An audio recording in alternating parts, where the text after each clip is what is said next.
Всем привет, с вами Денчик с канала Денчик Тим.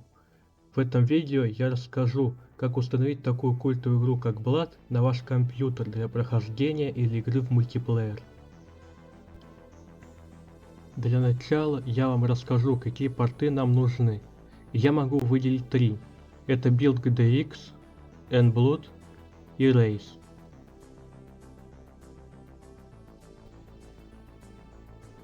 Начнем с Build GDX. Это мультипорт, позволяющий играть практически во все игры, построенные на движке Build Кена Сильвермана. Допустим, тут можно играть в Duke Nukem 3D и его дополнения. Shadow Warrior и Blood тут тоже поддерживается. Скачать порт вы можете с этого сайта, ссылка в описании. Нажимаем на Build GDX Release 1.16 WizJE. Да, для запуска порта у вас должна быть установлена Java, иначе порт у вас не запустится. Нажимаем на иконку архива с подписью Download. Распаковываем содержимое архива в удобную для вас папку. Теперь нам нужна сама игра. Ее можно купить в Steam или в GOG, скачать с сайта oldgames.ru, ну или перейти по ссылке в описании и скачать архив с игрой и дополнением Cryptic Passage. Заполучив необходимый ресурс игры в папке Blood, кидаем ее туда же, где исполняемый файл build.gdx.bat. Это должно выглядеть вот так. Все, игра установлена на Build GDX, можно играть, запустив файл build.gdx.bat. Появится менюшка, в самом начале списка будет игра. Установка Nblood по большей части ничем не отличается от Build GDX. Переходим по ссылке в описании. Вверху будет пункт Nblood. Нажимаем 32 бит, если у вас 32 разрядная система, или 64, если 64 разрядная. Содержимое архива распаковываем в любую удобную для вас папку.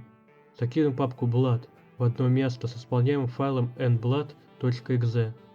Все, игра установлена, можно играть. Порт Race — это слияние двух технологий, порта GZDoom и портов Build. Скачать данный порт вы можете с официального GitHub, ссылка в описании. В разделе Release выбираем самый первый пункт, листаем вниз и нажимаем Race, нижнее подчеркивание 1.5.0. Содержимое скачанного архива кидаем в любую удобную папку. Папку Blood кидаем в папку с исполняемым файлом race.exe. Игра установлена, можно играть. Но только кампанию поддержки мультиплеера в Race на данный момент нет. Однако есть некоторые наработки, остается только ждать. Раз я затронул мультиплеер, то сейчас я о нем и расскажу. Играть мы будем через программу Radmin VPN, то есть создавать локальную сеть. Запустив программу, проверьте наличие галочки на пункте «Разрешить все приложения» в разделе «Система» и с включением Брэдмауэра. Это отключит Брэдмауэр в системе. Если уберете, включит обратно. Также можно самому ручками отключить Брэдмауэр. Создаем сеть, даем ей имя и пароль. Данные для входа даем игрокам. Игроки присоединяются к сети. А вы тем временем заходите в Blood через Build GDX или Nblood. Настройка сетевой игры в этих двух портах мало чем отличается от друг друга. Можно указать порт. По дефолту стоит 2.3.5.13. Его менять не надо. Также можно указать максимальное количество игроков. Если вы хотите поменять ник, в Build GDX это делать через экран запуска сервера или подключения, а в Nblood через настройки игры в разделе Player Setup. Запускаете сервер. Вы должны узнать свой локальный IP адрес. Отображается он здесь, в Radmin, или здесь в игре, и дать его игрокам. Клиенты тем временем тоже должны запустить Build GDX или Nblood, нажать мультиплеер в главном меню в разделе Join Game, в строке IP адрес Build GDX или Network Address в Nblood указать локальный IP адрес хоста.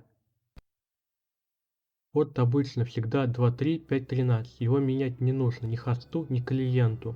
Как только соберется нужное количество игроков, указанных в параметре максимум игроков, хостеру дадут возможность выбрать режим игры.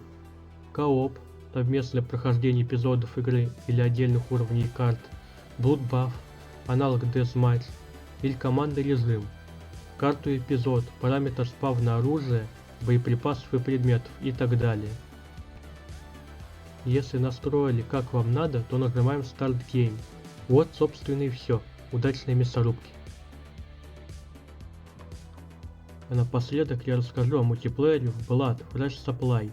Это ремастер, который вышел в 2019 году из-под пера Night Dive Studios. Они уже отметились ремастерами многих старых игр, таких как Турок, Dinosaur Hunter, первый System Shock, и они ответственны за недавнее переиздание первого Quake. Выполнен ремастер на внутреннем движке компании Kex Engine, а значит у нас тут не чистый билд, а немного другие технологии, даже полноценные 3D завезли. Если вы помните, если в оригинале, да и в портах тоже начать смотреть вверх, то картинка начинала искажаться из-за псевдо-трехмерности движка, то в ремастере такого нет. Что круто, но этот эффект можно вернуть, переключив рендер игры в настройках.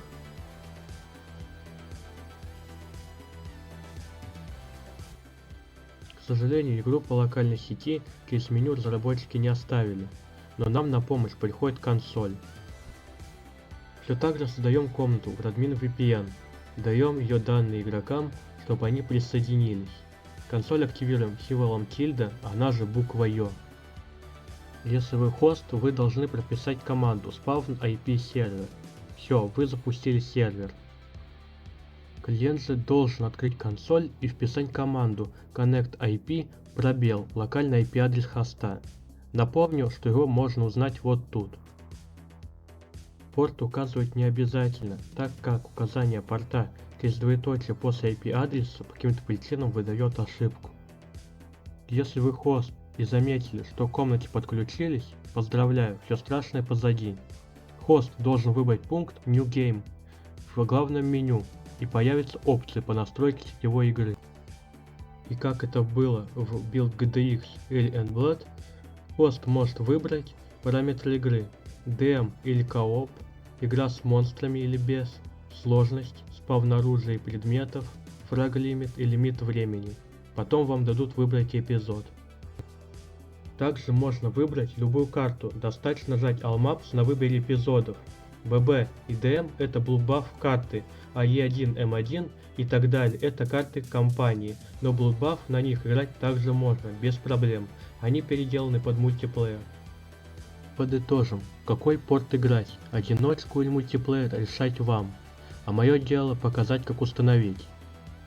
Blood Fresh Supply подойдет для тех, кому лень что-то устанавливать или настраивать, и для тех, кому нужна улучшенная графика без искажений. N-Blood и Build GDX порты для всего, и для компаний, и кастомных карт, и эпизодов, и мультиплеера. Для сетевой игры особенно рекомендую N-Blood за плавность и отзывчивость управления в сетевой игре. Также есть другой порт на его основе, это Node-Blood, который расширяет возможности игры, в том числе в плане мультиплеера. Также эти порты вообще для любителей классической игры, хотя для самых любителей классики и любителей больших пикселей подойдет DOSBox или вообще сборка компа из старых запчастей. Рейс пока что на активной стадии разработки, и в нем много экспериментального и нестабильного, и пока только для одиночки. Просто расписал, не буду вдаваться в подробные технические преимущества и недостатки каждого порта, об этом можно почитать на вики с переводчиком, все они по-своему хороши. В общем, всех со страшным месяцем и Хэллоуином. Залетайте в Discord или комментарий, если возникли проблемы с установкой. Также в Дискорде сможем устраивать сходки по какой-нибудь игре, хоть Blood и так далее, если народу наберется. Если есть лишние деньги или вы хотите поддержать меня финансово, то пойти на Donation Alerts. Оценивайте видео и подписывайтесь. С вами был Денчик с канала Денчик Team. Всем удачи!